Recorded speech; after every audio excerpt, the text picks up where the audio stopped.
സംസ്ഥാനം പോളിംഗ് ബൂത്തിലേക്ക് പോകാൻ ഇനി മണിക്കൂറുകൾ മാത്രമാണ് ബാക്കിയുള്ളത്. ഇത്തവണത്തെ നിയമസഭാ തെരഞ്ഞെടുപ്പിന്റെ പരസ്യ പ്രചരണം ഇന്ന് അവസാനിക്കുകയാണ്. ഏപ്രിൽ 7-ാം തീയതിയാണ് ഇന്ന് വൈകിട്ടോടുകൂടി പരസ്യ പ്രചരണം പൂർണ്ണമായും അവസാനിക്കും. കലാശ കൊട്ടോടുകൂടിയാണ് എല്ലാ മണ്ഡലങ്ങളിലും പരസ്യ പ്രചരണം സമാപിക്കുന്നത്. അത് കഴിഞ്ഞാൽ നാളെ നിശബ്ദ പ്രചരണത്തിന്റെ ഒരു ദിനമാണ്. അതും കഴിഞ്ഞാൽ ഏപ്രിൽ 9-ാം തീയതി രാവിലെ 7 മണി മുതൽ പോളിംഗ് ബൂത്തിൽ വരി നിന്ന് ജനങ്ങൾ തങ്ങളുടെ വോട്ടവകാശം വിനിയോഗിക്കാൻ പോകുന്ന കാഴ്ചയാണ് നമ്മൾ കാണാൻ പോകുന്നത്. എന്തായാലും ഈ പരസ്യ പ്രചരണം അതിൻ്റെ അവസാന മണിക്കൂറിലേക്ക് അടുക്കുമ്പോൾ അത് സംസ്ഥാനത്ത് വലിയ രീതിയിലുള്ളൊരു UDF തരംഗം ആഞ്ഞടിക്കുന്നതിൻ്റെ ഒരു സൂചനയാണ് നമുക്ക് നൽകുന്നത്.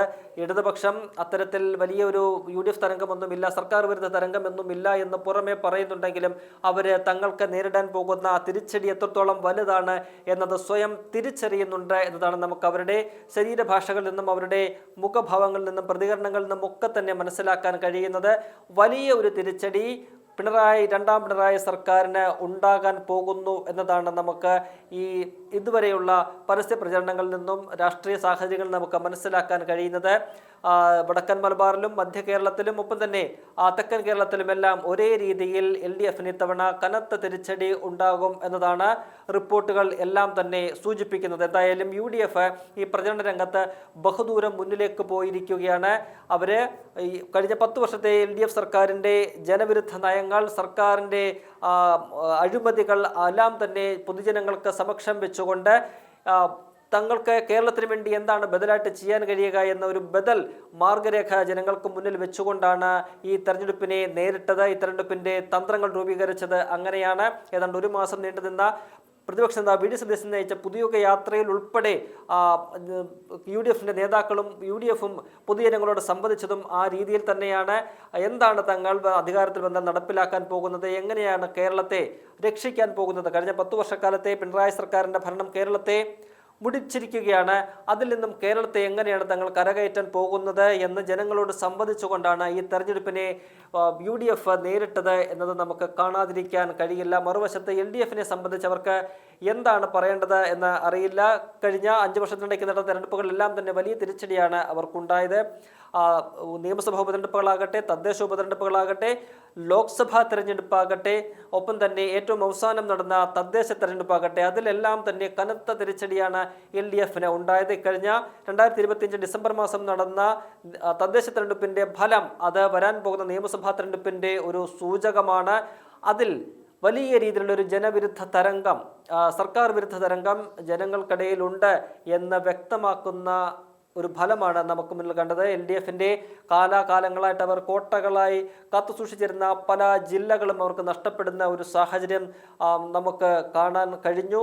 ഒപ്പം തന്നെ UDF ആ മേഖലകളിലൊക്കെ തന്നെ വലിയ രീതിയിൽ മുന്നേറ്റം ഉണ്ടാക്കുന്നത് നമുക്ക് കാണാൻ കഴിഞ്ഞിട്ടുണ്ട്. അതിൻ്റെ ഒരു തുടർച്ച തന്നെ വരുന്ന നിയമസഭാ തെരഞ്ഞെടുപ്പിലും ഉണ്ടാകും എന്നുള്ള കാര്യത്തിൽ യാതൊരു സംശയവുമില്ല.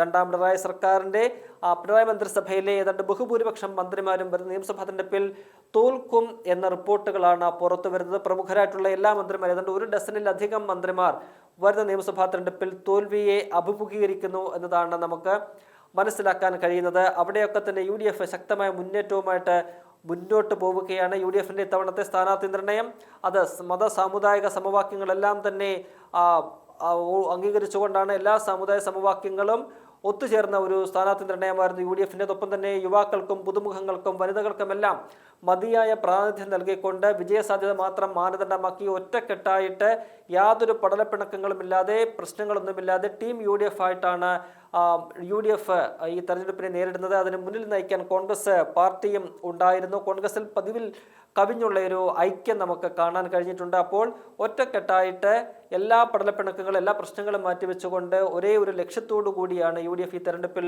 രംഗത്തിറങ്ങി യുദ്ധകളത്തിൽ മുന്നോട്ട് പോയത്. 100 സീറ്റുകളുമായിട്ട് അധികാരത്തിലെത്തുമെന്നാണ് പ്രതിപക്ഷ നേതാവ് VD സതീശൻ അവസാന നിമിഷവും ആത്മവിശ്വാസം പ്രകടിപ്പിക്കുന്നത്. അദ്ദേഹത്തിൻ്റെ ആത്മവിശ്വാസത്തെ നമുക്ക് അങ്ങനെ ചെറുതായി കാണാൻ കഴിയില്ല. കാരണം മുൻപ് തദ്ദേശ തെരഞ്ഞെടുപ്പിലും ലോക്സഭാ തെരഞ്ഞെടുപ്പിലും നിയമസഭാ തെരഞ്ഞെടുപ്പുകളിലും ഒക്കെ തന്നെ അദ്ദേഹം പറഞ്ഞത് രീതിയിൽ തന്നെയാണ് അതിൻ്റെ ഫലങ്ങളൊക്കെ തന്നെ വന്നത്. ആ ഒരു അനുഭവം നമുക്ക് മുന്നിലുണ്ട്.